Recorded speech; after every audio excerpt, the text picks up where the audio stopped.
Hello class, this is Engineer Marvs Ramos, your instructor in linear algebra.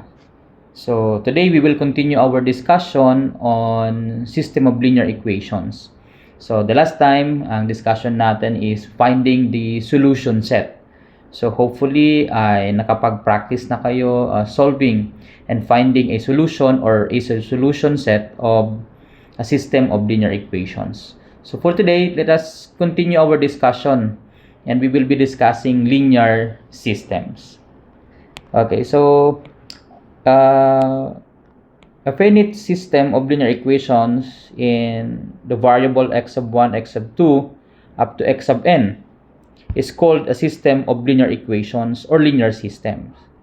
And a sequence of a system of s sub 1, s sub 2, s sub n is called a solution the solution of the system if x sub 1 equals x sub 2, x sub 2 equals s sub 2, and so on and so forth, x sub n equals s sub n. So is a solution of every equation in the system. So for example, the system for x sub 1 minus x sub 2 plus 3x sub 3 equals negative 1, 3x sub 1 plus x sub 2 plus 9x sub 3 equals negative 4. So let us consider these equations, this system of linear equations. Sabi dito again, no, ang linear equations daw in the variable na x sub 1, x sub 2, x sub 3, and so on and so forth hanggang n is called a system of linear equations or a linear system. And a sequence of numbers s sub 1, s sub 2, s sub 3, and so on and so forth. Ito naman daw yung mga solution. Na? Like yung solution x sub 1, x sub 2. Ang x sub 1 ay equal sa s sub 1. Ang x sub 2 sa s sub 2. X sub 3, s sub 3, and so on and so forth. Ang x sub n is equal to sn. Yung solution. Okay. So, for example, this equation. Itong 4x. Itong equation na to, for x sub 1 minus x sub 2 plus 3x sub 3 equals negative 1, and 3x sub 1 plus x sub 2 plus 9x sub 3 equals negative 4. Has the solution, ito daw ang solution niya. X sub 1 is equal to 1, x sub 2 is equal to 2, x sub 3 is equal to negative 1.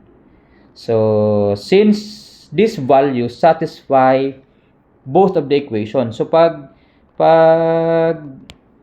sinubstitute natin ito in both of the equations, parehas na makukuha. It will satisfy the equations. So, paano ba nakuha ito? No? Paano ba nakuha itong mga roots na yan? No?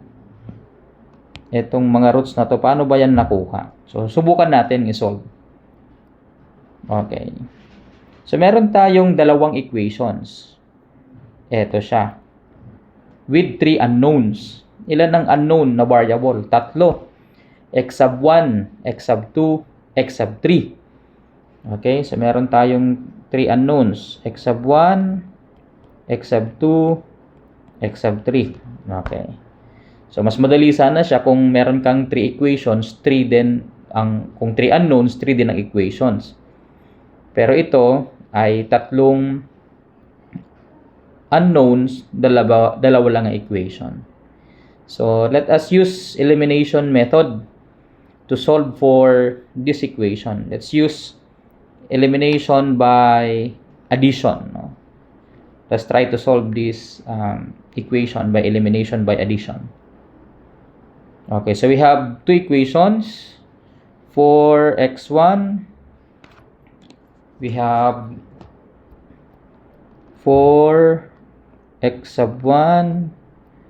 Okay, shortcut ko na lang. X1 minus x2 plus 3x3 sub 3 equals negative 1. Then we have also 3x sub 1 plus x sub 2 plus 9 x sub 3 equals negative 4.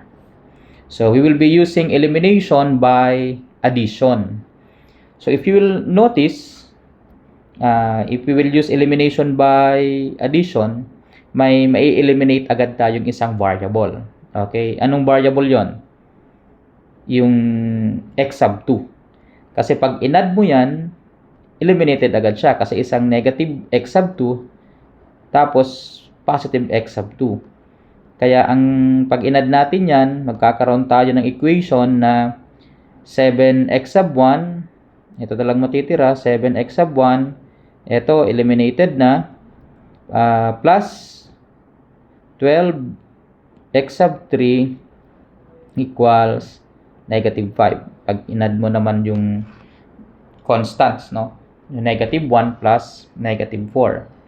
So we add these equations. So we have this third equation which is 7x sub 1 plus 12x sub 3 equals negative 5. So kung matatandaan ninyo doon sa previous lesson, finding a solution set or a solution, nag-a-assign tayo ng arbitrary, no? Nag-a-assign tayo ng arbitrary variable para ma-solve yung solution. So i-try natin. Sabihin natin, ang x sub 1, mag-assign tayo ng arbitrary na variable. Let's say ang arbitrary variable natin ay m. So let x sub 1 be equal to m. Kung ang x sub 1 ay equal to m, therefore, itong third equation will look like this. Substitute natin to. Okay, it will become 7m plus 12x sub 3 equals negative 5. So, kung mag-a-assign kasi tayo ng m sa x sub 1, makukuha natin yung value ng x sub 3 in terms of m. Okay? And then later on, makukuha natin lahat ng pati yung x sub 2. So, meron tayong isang common na arbitrary variable na makukuha which is m. Okay? So let us continue. Itong isolve natin to. Ilipat natin yung 7m sa kabila. Magkakaroon tayo dito ng 12x sub 3 equals negative 5 minus 7m. Divide din natin to ng 12. Cancel. Divide din natin to ng 12. Therefore, ang x sub 3 ay equal sa negative 5 minus 7m all over 12. Okay, so hanggang dyan muna tayo sa x sub 3. So, kung meron ka ng x sub 3 in terms of m, no, na negative 5 minus 7 and over 12, kuha naman tayo ng x sub 2 in terms of m. No? Kasi meron na tayong x sub 1. X sub 1 in terms of m. Meron na tayong x sub 3 in terms of m. So, kuha tayo ng x sub 2 in terms of m. Paano naman yon? So, pili tayo dito sa dalawang equation. Sa equation number 1, sa equation number 2. Kasi sabihin ko itong equation 1. Ito yung equation 1. Ito yung equation 2. Ito yung equation 3. So, sabihin natin, piliin ko yung equation number 1 para makakuha tayo ng x sub 2 in terms of m, of the variable m. So again, x sub 1 is m, x sub 3 is negative 5 minus 7m. So from equation 1, meron tayong 4 x sub 1 minus x sub 2 plus 3 x sub 3 equals negative 1. Substitute natin ngayon itong x sub 1 na equal to m, tsaka x sub 3 na in terms of m din, para makakuha natin yung x sub 2 in terms of m. So this will become 4 times x sub 1 is m minus x sub 2 plus 3x sub 3 equals negative 1. No, x sub 3 pala ay equal sa x sub 3 negative 5 minus 7m over 12 equals negative 1. So, solve natin. This will become 4m minus x sub 2 plus eto, pag i-simplify natin to 3 tsaka 12, ito magiging 1, 4, kaya ito ay negative 5 minus 7m all over 4 equals negative 1. So, by still simplifying this equation, multiply natin both sides ng 4. Multiply natin to ng 4. Itong right side, multiply din natin sa 4. So, ang magiging sagot niyan will become 16m minus x sub 2. Ito, makakancel na ang 4 sa next term, kaya magkakaroon na lang tayo ng negative 5. No, negative, ito 4x sub 2. Ito pala ay 4, kasi 4 times negative x sub 2, negative 4x sub 2. Ito, cancel na, magiging na lang negative 5 minus 7m equals negative 4. So, masisimplify na natin yan, yung x sub 2 in terms of m. Kasi dito, kakaroon ka na lang ng negative 4 x sub 2 equals, ilipat natin lahat sa kabila. Meron tayo negative 4, itong 16m magiging minus 16m. Negative 5 magiging plus 5. Negative 7m magiging plus 7m. By simplifying, again, this is equal to negative 4 plus 5 is 1 plus negative 16 plus 7 is negative 9m.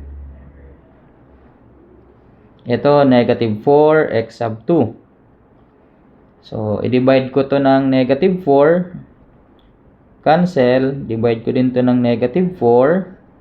So, ang x sub 2 is equal to 1 minus 9m all over negative 4. So, meron na tayong x sub 2 in terms of m. So, meron na tayong tatlo, no? If x sub 1 daw is m, ang x sub 3 is negative 5, negative 7m over 12. At si x sub 2 ay 1 minus 9m over negative 4. So, lagyan natin ng value yung m. Let's say,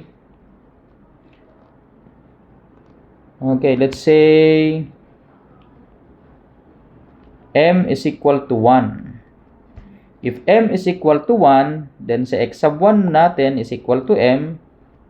Therefore, x is equal to 1.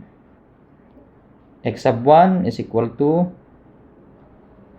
1. X sub 2 is equal to 1 minus 9m all over negative 4.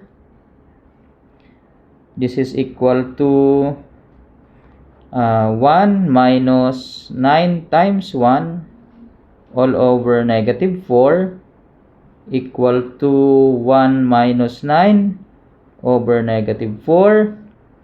This is negative 8 over negative 4. Therefore, x sub 2 is equal to negative 8 over negative 4 to 2. Okay? So, x sub 2 is equal to 2. Okay?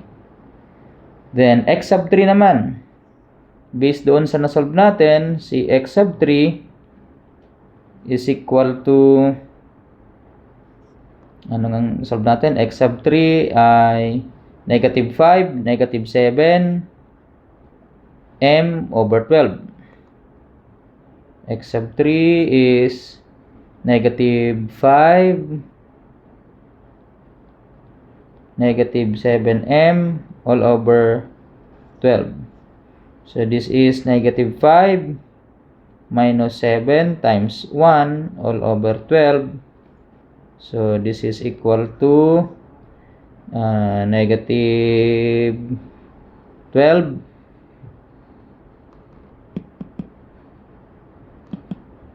This is equal to negative 12 over 12.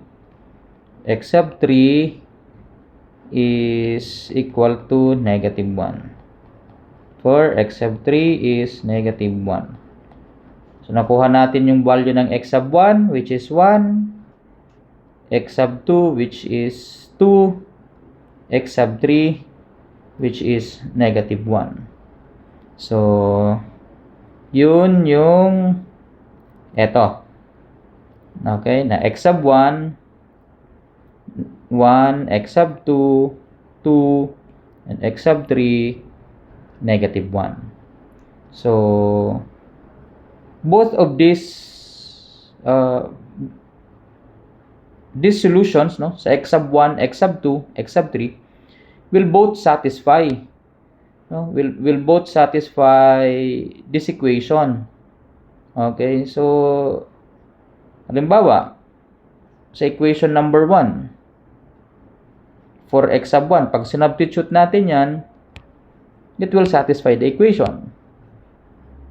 Let's see, no? 4 times 1 minus 2 plus 3 times negative 1 equals negative 1. This is 4 minus 2 minus 3 equals negative 1. So this is 4 minus 5, negative 1 equals negative 1. Diba? So how about sa equation 2? Sa equation 2, 3 times 1 plus 2 plus 9 times negative 1 equals negative 4. 3 plus 2 minus 9 equals negative 4. 5 minus 9 equals negative 4. Negative 4 equals negative 4. So, tama naman. Okay, so, again, etong nakuha natin, no, itong x sub 1, x sub 1, x sub 2, x sub 3, ay yung solution dito sa dalawang equation na to, which is a system of linear equations. So, it has this solution. So, since these values both satisfy both of the equations. However, ito daw na solution set na to. X sub 1 equals 1, x sub 2 equals 8, x sub 3 equals 1 is not a solution since these values satisfy only the first equation on the system. Pag sinubstitute natin itong ano na yan, solution set or solution, mag-satisfy lang siya sa first equation, pero sa second equation, hindi na. So, dapat sa system of linear equations, mag-satisfy dapat sa both equations. Kung ilang equations man yan, kung 1, 2, or 3 equations, ang lahat ng solutions. So, sabi dito, not all system of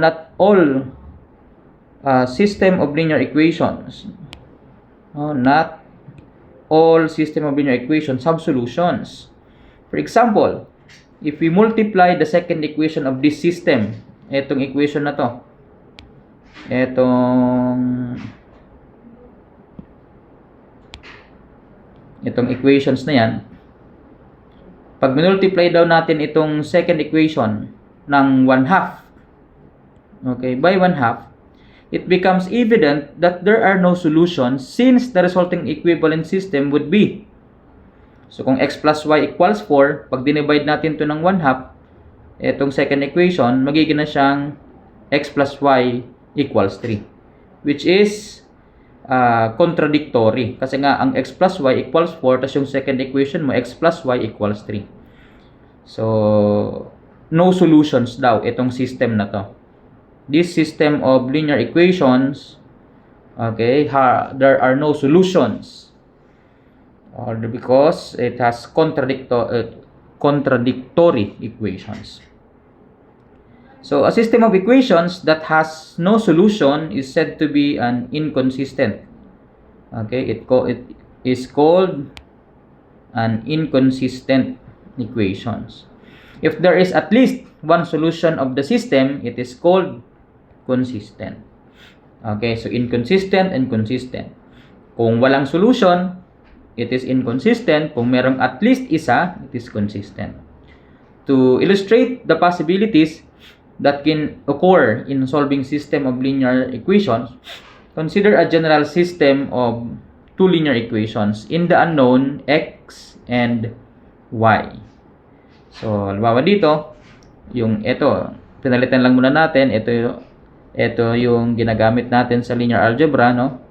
X sub 1, tsaka x sub 2. Pero dito, binalik muna uli yung y.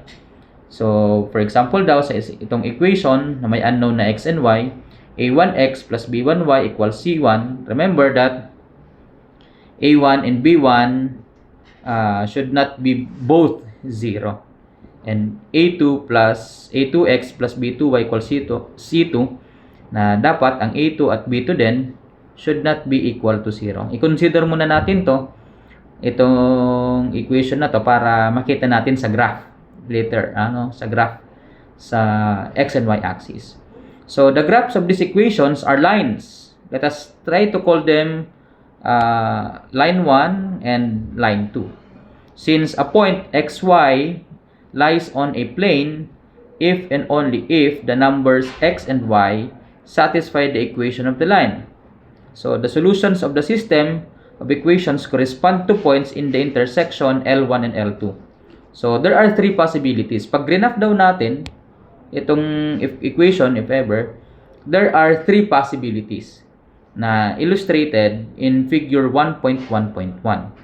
Okay, kasi ito dalawang line ito pag grinaph natin sa Cartesian coordinate plane or sa x and y plane. Kaya nga, nilagay muna hindi x sub 1, x sub 2, kundi x tsaka y para mag-graph. Okay, so ito daw ang tatlong posibleng mangyari. So, it's either yung equation, line 1, line 2, ay parallel. Okay. Ito yung equation 1. Ito yung graph sa equation 1, line 1. Tapos, graph sa equation 2, line 2. Okay. Kung hindi sila mag-intersect, wala yung solution. Or, kaya, yung dalawang line, pag grinaph mo, nag-intersect at exactly one point, then meron siyang one solution. At ang solution na yon, etong point na yan, kung saan sila nag-intersect. Okay? Or the point of intersection. So, yan yung solution.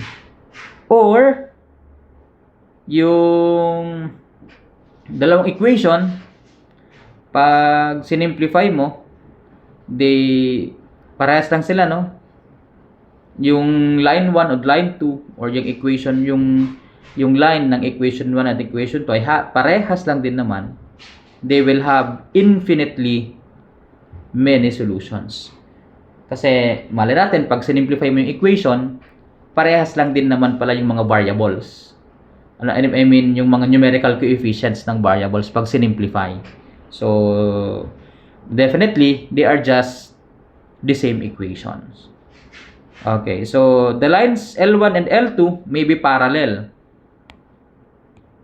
in which case there is no intersection and consequently no solution to the system. On the second figure, the lines L1 and L2 may intersect at only one point, in which case the system has exactly one solution. On the third figure, L1 and L2 may coincide, in which case there are infinitely many points of intersection and consequently infinitely many solutions to the system. Although we have considered only two equations with two unknowns, here we will show later that the same three possibilities hold for arbitrary linear systems. So, kahit daw later on, kahit mas marami pang equations, still, it will be the same. It's either no solution, one solution, or infinitely has an infinite solutions. So, every system of linear equations has either no solution, has exactly one solution, or has infinitely many solutions. An arbitrary system of m linear equations in n unknowns can be written as, so look at these equations kasi later on pag linagay na natin yan sa matrix, ito ang magiging format na yan. So halimbawa ito, A11, A11, x sub 1 plus A12, x sub 2, so on and so forth to A1n, x sub n equals B1. The second equation, A sub 2, A sub 21, x sub 1 plus A sub 22, x sub 2, plus so on and so forth, A2n, x sub n, B sub 2. And so on and so forth. Ibig sabihin, m linear equations, m number, infinitely. Kaya nga equation 1, equation, ito ay equation 1, equation 2, so on and so forth, hanggang equation m. Okay? Yung papunta namang kanan, ito naman ay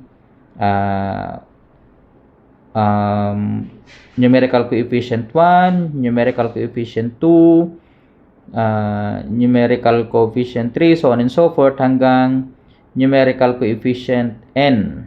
No? Itong a, yan yung mga numerical coefficient. Yan, a. Okay, ito naman, x sub 1, x sub 2, x sub 3, so on and so forth, hanggang x sub n, yung variables.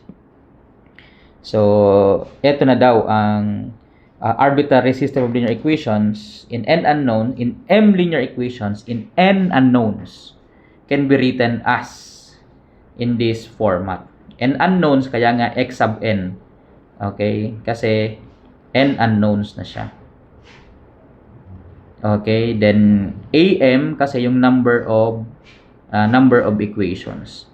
So where x sub 1, x sub 1, x sub 2 up to x sub n are the unknowns, and the subscripted a's and b's denote constants. So yung mga a na yan, mga constants, ibig sabihin mga number yan.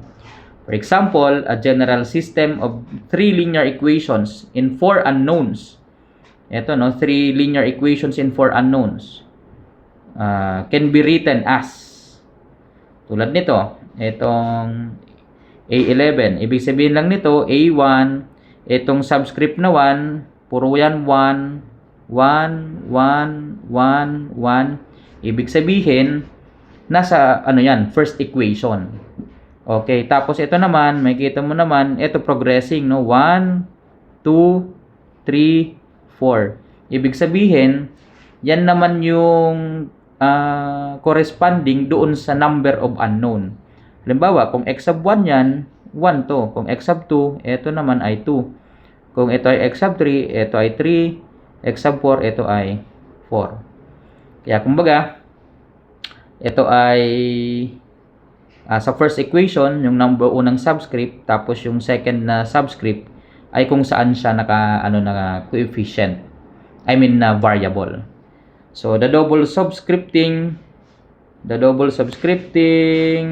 on the coefficients of the unknown is useful device that is used to specify the location of the coefficient in the system. The first subscript on the coefficient a, ij, indicates the equation in which the coefficient occurs, and the second subscript indicates which unknown it multiplies. Thus, for example, ang A12 daw is in the first equation, okay, is in the first equation and multiplies the unknown x sub 2. Bakit? Kasi nga, itong A12, itong 1, ito yung equation number. Kaya, ibig sabihin, nasa first equation siya. Okay? So, equation 1, nasa equation 1. Ito namang 2, ay kung anong variable siya minumultiply. Numerical coefficient siya of what variable. Since A12, ibig sabihin, ito ay nasa x sub 2. Kaya asan yan? Ito yan. Nasa first equation, tapos nasa x sub 2. So, pag sinabi naman, halimbawa, na halimbawa, tingnan nyo to, halimbawa, ang A34. Ibig sabihin, ng 3, nasa third equation, ang 4 naman ay nasa x sub 4 ng third equation. Kaya, andito siya. Okay? So, yan yung ibig sabihin nitong arbitrary system. Okay? And arbitrary system of M equations. Ito, tatlong equations. So, ganun siya sinusulat. Kasi later on, may kita natin na dapat naka-organize ang pagsulat niyan kasi sa matrix, dapat organize yung mga numerical coefficients para sa pag-solve natin ng solution or ng solution set using a matrix. So for now, dito muna tayo, and then later on we will proceed with augmented matrices. Kasi again, ito na meron ng another way of solving this system of linear equations using matrices. Okay? So, thank you class. Hanggang dito muna ang ating lesson.